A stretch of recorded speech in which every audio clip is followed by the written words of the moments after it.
Good morning friends. स्वागत है आपका हमारे यूट्यूब चैनल जीएस कैप्सूल में।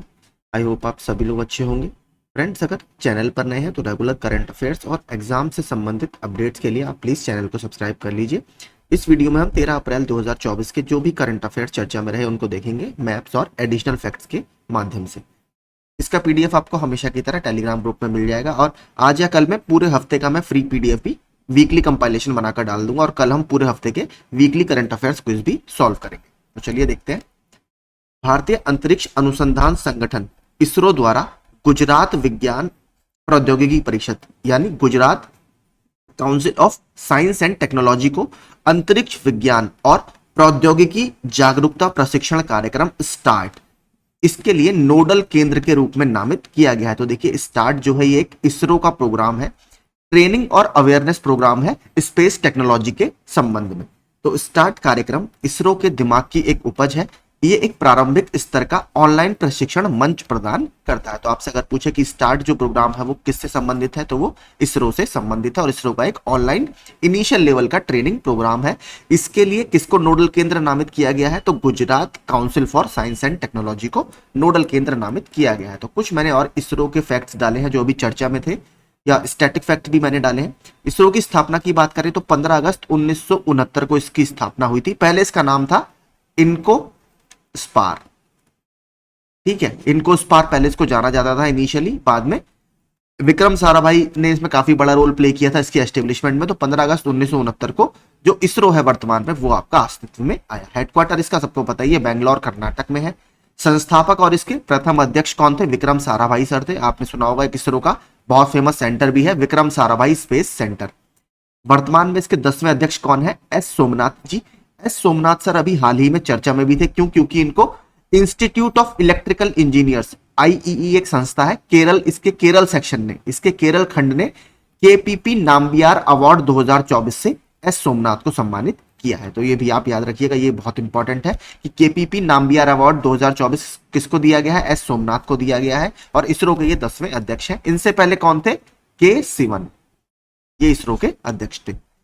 इसके अलावा इसरो ने पहला सैटेलाइट अपना लॉन्च कब किया है, तो 19 अप्रैल 1975 को आर्यभट्ट के नाम से इसरो ने अपना पहला सैटेलाइट लॉन्च किया था। इस साल अभी तक पिछले 3 महीनों में इसरो 2 सैटेलाइट्स लॉन्च कर चुका है, तो दोनों मैंने डाल दी है। इनसेट 3DS ये एक मीटरोलॉजिकल सैटेलाइट है। मीटरोलॉजिकल मतलब मौसम संबंधी सैटेलाइट है। इसको GSLV F14 से लॉन्च किया गया था फरवरी 2024 में, पिछले महीने। इसके अलावा एक एक्सपोसेट जो PSLV के द्वारा लॉन्च किया गया था, PSLV की 60वीं फ्लाइट थी, 60वीं, और इसको नए साल के दिन लॉन्च किया गया था। एक्सपोसेट इसको याद रखिएगा। तो इस साल अभी तक इसरो 2 सैटेलाइट अपने लॉन्च कर चुका है। आगे चलते हैं। एनटीपीसी लिमिटेड ने अपनी प्रमुख कॉरपोरेट सामाजिक जिम्मेदारी पहल बालिका सशक्तिकरण मिशन, ये देखिए एनटीपीसी की एक पहल है गर्ल एम्पावरमेंट मिशन, जिसको GEM बोला जाता है। इसका एक नया संस्करण हाल ही में लॉन्च किया है। तो आपसे सीधे पूछे कि अगर बालिका सशक्तिकरण मिशन किसकी पहल है, तो एनटीपीसी की ये पहल है। ये देखिए भारत सरकार का जो कार्यक्रम है बेटी बचाओ बेटी पढ़ाओ, इसके अभियान के एक अनुरूप है या इसके इन लाइन में है, हम ये कह सकते हैं। तो कहीं ना कहीं इसको स्ट्रेंथन या इसको कहीं ना कहीं मजबूत करता है। आपको पता है सरकार सारे काम नहीं कर सकती, प्राइवेट सेक्टर का या फिर और जो PSUs है सरकार के और विभागों का भी उसमें दखल देना बहुत जरूरी है, ताकि कोई भी स्कीम आपकी सक्सेसफुल हो पाए। तो बेटी बचाओ बेटी पढ़ाओ का जो मुख्य उद्देश्य था वो था आपका जो सेक्स रेशियो है या लिंग अनुपात है इसको बढ़ाना, और इसके काफी सकारात्मक परिणाम हमारे सामने भी आए हैं। अगर बात करें स्पेसिफिकली, तो स्पेसिफिकली जो फोकस है इसका वो है चाइल्ड सेक्स रेशियो पे, यानी जो बाल लिंगानुपात होता है उस पर इसका फोकस है।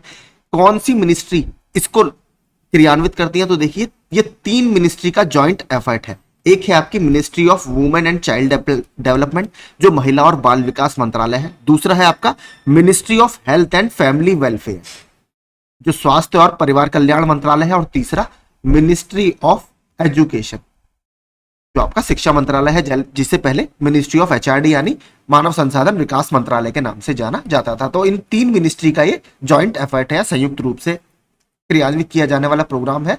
कब इसको लॉन्च किया गया था, इसको 2015 में लॉन्च किया गया था। 2015 की ही एक स्कीम मैंने कल भी आपको बताई थी, क्या थी, मुद्रा योजना।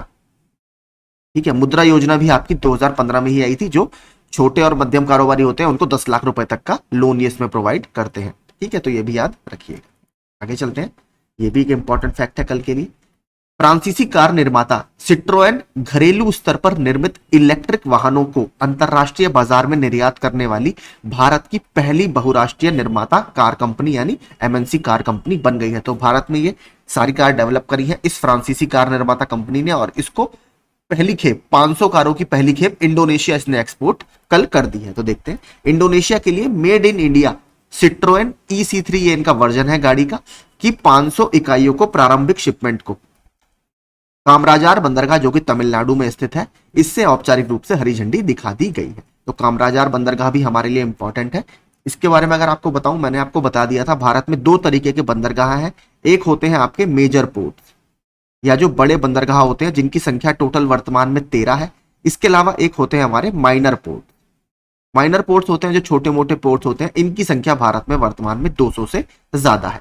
तो 13 पोर्ट्स में से एक आपका कामराजार पोर्ट भी है। कामराजार पोर्ट पहले एन्नोर पोर्ट के नाम से जाना जाता था। उसके बाद तमिलनाडु के एक फेमस फ्रीडम फाइटर है, स्वतंत्रता सेनानी है कामराज, के कामराज, उनके नाम पर इसका नाम कामराजार बंदरगाह कर दिया गया है। इसके बारे में सबसे खास बात देखिए क्या है, कामराजार बंदरगाह भारत का एकमात्र कॉर्पोरेटाइज्ड पोर्ट है, यानी निगमित पोर्ट है। ठीक है, देखिए होता क्या है मैं आपको बताता हूं। जो मेजर पोर्ट्स होते हैं जिसमें कामराजार बंदरगाह भी है, जो टोटल 13 है, एक एक्ट है मेजर पोर्ट्स एक्ट 1963, इसके तहत इनको ऑपरेट किया जाता है, या सारा जो इनके रूल्स रेगुलेशन बनते हैं वो मेजर पोर्ट्स एक्ट 1963 के तहत बनते हैं, और ये डायरेक्टली सेंट्रल गवर्नमेंट के अंतर्गत काम करते हैं या केंद्र सरकार के तहत काम करते हैं। लेकिन जो कामराजार बंदरगाह है वो कहीं ना कहीं पब्लिक प्राइवेट पार्टनरशिप के तहत डेवलप किया गया है, यानी एकमात्र भारत का जो कॉर्पोरेटाइज्ड पोर्ट है वो आपका कामराजार पोर्ट ही है। अगर बात करें तमिलनाडु के, तमिलनाडु में 2 और पोर्ट है बहुत फेमस। एक है आपका तूतीकोरिन और दूसरा है आपका चेन्नई। चेन्नई को वर्तमान में, और चेन्नई याद रखिएगा आर्टिफिशियल पोर्ट है। ठीक है, ये पूछता रहता है कि इसमें से कौन सा बंदरगाह प्राकृतिक है, कौन सा आपका आर्टिफिशियल या कृत्रिम है। तो चेन्नई एक कृत्रिम बंदरगाह है। चेन्नई को वर्तमान में भारत का सबसे पुराना बंदरगाह माना जाता है जो अभी भी ऑपरेट कर रहा है। चोल वंश के टाइम में और भी जो हिस्टोरिकल हमारे टेक्स्ट हैं उसमें चेन्नई बंदरगाह का जिक्र हमें देखने के लिए मिलता है। तो ओल्डेस्ट सर्वाइविंग पोर्ट इस समय माना जाता है।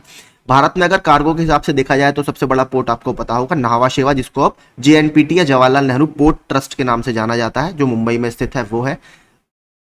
अगर बात करें भारत में सबसे गहरे बंदरगाह की, डीपेस्ट पोर्ट इंडिया में कौन है, ठीक है, अगर डीपेस्ट पोर्ट की बात करें तो वो है आपका विशाखापट्टनम। ये सबसे गहरा पोर्ट है भारत में। अभी हाल ही में कौन सा बंदरगाह, 2 बंदरगाह बहुत चर्चा में रहे हैं, मैं बता देता हूं। जो पैरादीप बंदरगाह है उड़ीसा का, उसने कार्गो हैंडलिंग के मामले में जो गुजरात का कांडला बंदरगाह है उसको पछाड़ दिया है, और कार्गो हैंडलिंग के मामले में इस समय वो काफी बड़ा पोर्ट बनकर उभरा है। दूसरा, अदानी पोर्ट्स लिमिटेड, जो अदानी की एक सब्सिडरी है अदानी ग्रुप की, जो पोर्ट्स वगैरह को मैनेज करती है, उसने उड़ीसा में स्थित एक बंदरगाह है गोपालपुर बंदरगाह। तो गोपालपुर बंदरगाह में 90% से ज्यादा हिस्सेदारी अदानी पोर्ट्स लिमिटेड ने खरीद ली है। तो अगर आपसे ये पूछ ले कि गोपालपुर बंदरगाह कहाँ है, तो ये उड़ीसा में स्थित है। पैरादीप भी आपका उड़ीसा में ही है। आगे चलते हैं। Indo Pacific economic framework for prosperity 5 से 6 जून को सिंगापुर में अपने पहले स्वच्छ अर्थव्यवस्था निवेशक मंच की मेजबानी करेगा। तो इंडो पैसिफिक इकोनॉमिक फ्रेमवर्क 14 कंट्रियों का एक इनिशिएटिव है जो स्पेशली आपके क्लाइमेट चेंज वाला क्षेत्र है उसमें थोड़ा सा ज्यादा काम ये करने की कोशिश कर रहे हैं। और इसका पहला स्वच्छ अर्थव्यवस्था या क्लीन इकोनॉमी इन्वेस्टर फोरम कहां पर होगा आपका, ये सिंगापुर में आयोजित किया जाएगा। मई 2022 में लॉन्च किया था। Indo Pacific economic framework for prosperity में 14 भागीदार देश आपके शामिल हैं। ये सारे देशों के नाम आप इसमें पढ़ सकते हैं।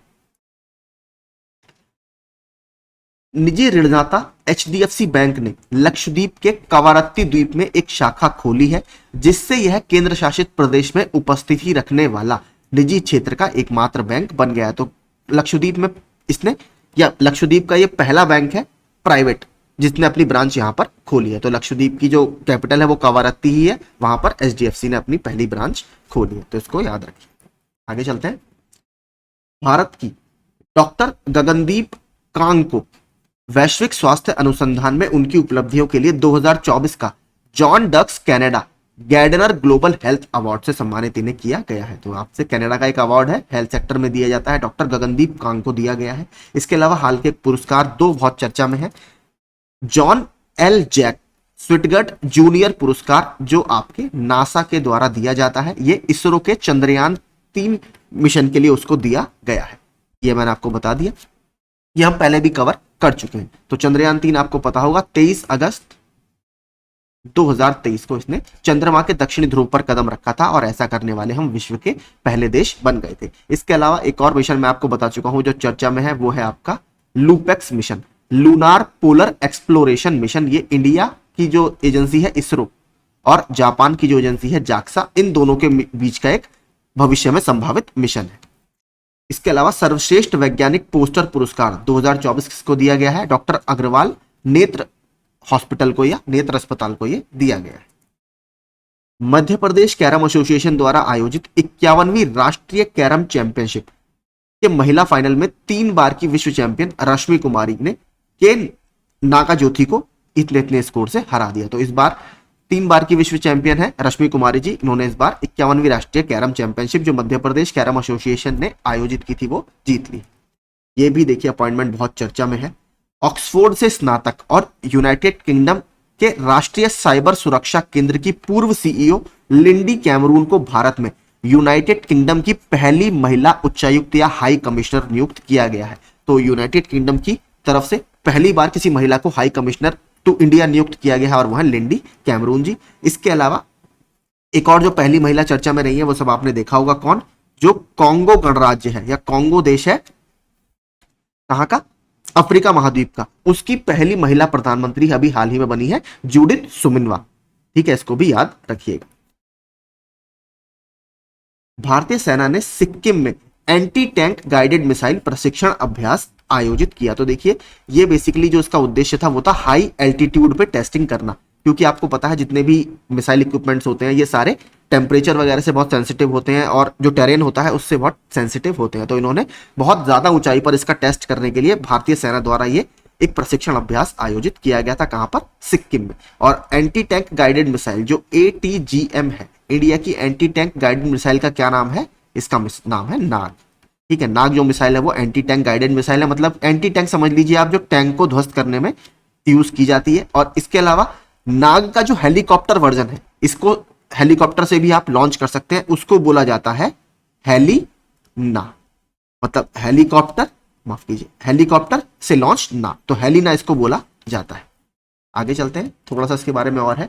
अभ्यास ने सुपर हाई एल्टीट्यूड इलाके में प्रभावी ढंग से संचालन में ATGM सिस्टम की सटीकता और दक्षता पर प्रकाश डालते हुए एक मिसाइल एक टैंक की रणनीतिक उद्देश्य की पुष्टि की। मतलब इसकी एक्यूरेसी इतनी अच्छी है कि एक मिसाइल से आप पूरा एक टैंक उड़ा सकते हैं और उसी की इसने यहां पर पुष्टि की है। भारत की राष्ट्रपति श्रीमती द्रौपदी मुर्मू ने विश्व होम्योपैथी दिवस पर नई दिल्ली में केंद्रीय होम्योपैथी अनुसंधान परिषद द्वारा आयोजित 2 दिवसीय होम्योपैथिक संगोष्ठी का उद्घाटन किया। तो अभी 10 अप्रैल को आपका विश्व होम्योपैथी दिवस मनाया गया था। और ये मनाया क्यों जाता है? एक बहुत फेमस पर्सन है होम्योपैथी से संबंधित, डॉक्टर हैनीमैन, उनके योगदान की याद में ये मनाया जाता है। इस बार की इसकी थीम क्या रही? थीम थी इसकी होम्यो परिवार, one health, one family. Homeo परिवार, वन हेल्थ,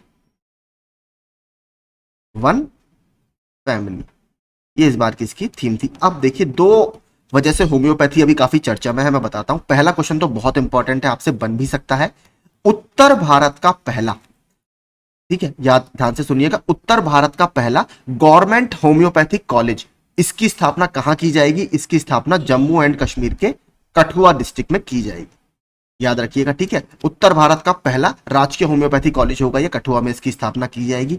इसके अलावा अभी जो असम के मुख्यमंत्री हैं सर्बानंद सोनोवाल जी, उन्होंने, माफ कीजिए, सर्बानंद सोनोवाल जी मुख्यमंत्री नहीं है, यूनियन आयुष मिनिस्टर है या आयुष मंत्री है, उन्होंने असम के गुवाहाटी में रीजनल होम्योपैथी रिसर्च सेंटर, ठीक है, रीजनल होम्योपैथी रिसर्च सेंटर की आधारशिला रखी है गुवाहाटी में। तो ये 2 वजह से अभी होम्योपैथी चर्चा में था। फिर से बता देता हूं, उत्तर भारत का पहला राजकीय होम्योपैथी कॉलेज 80 करोड़ की लागत से कठुआ जम्मू कश्मीर में बनेगा, और दूसरा regional homeopathy research centre Sarbananda Sonowal ji ने असम के गुवाहाटी में इसकी आधारशिला रखी है।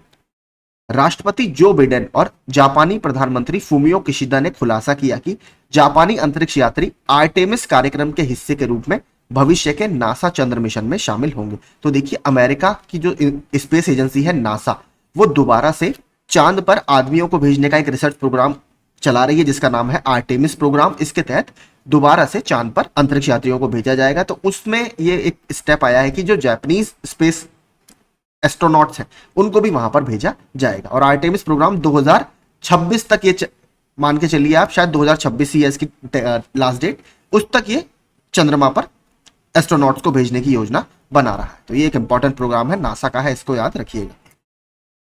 3 साल के गहन शोध के बाद शोधकर्ताओं की एक अंतरराष्ट्रीय टीम ने पहला विश्व साइबर अपराध सूचकांक तैयार किया है। ये बहुत इंपॉर्टेंट है देखिए, क्योंकि साइबर अटैक्स लगातार देशों पर बढ़ते जा रहे हैं।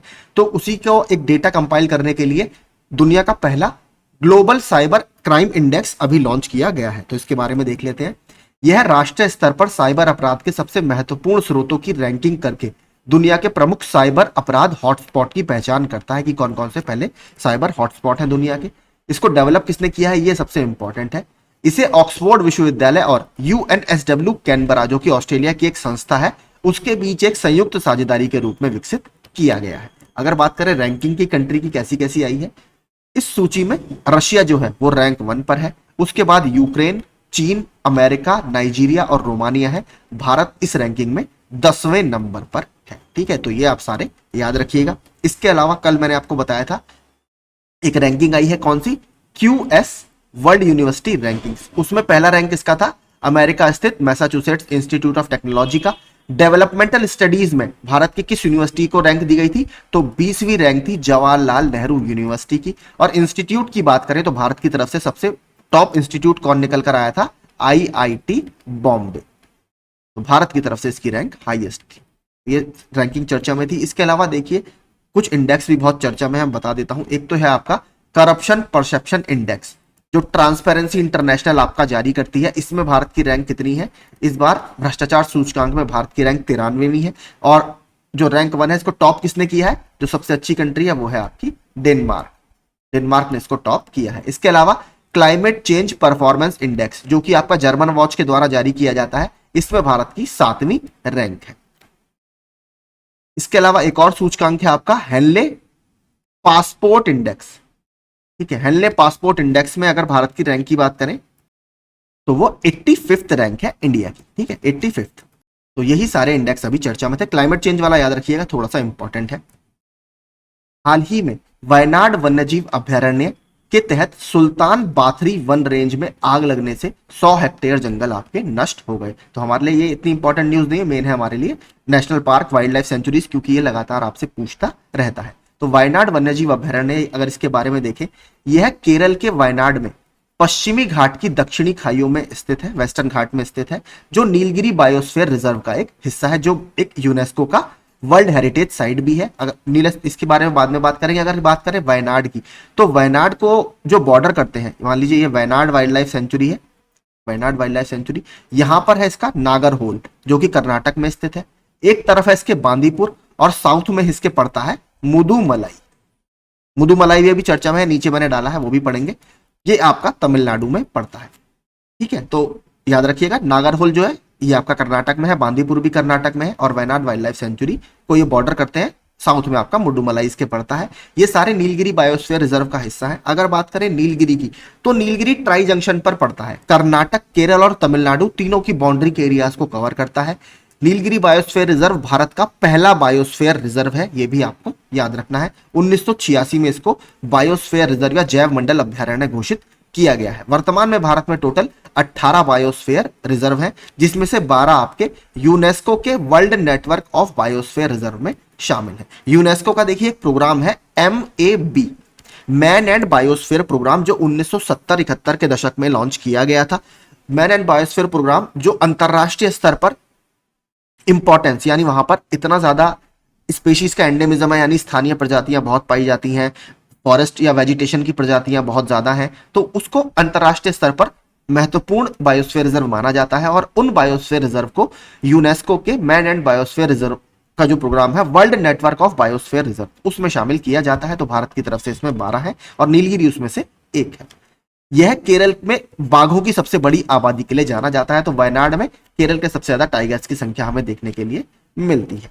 अगर बात करें मैप की, थोड़ा सा मैं आपको मैप दिखा देता हूं, उससे आपको बेहतर समझ में आएगा।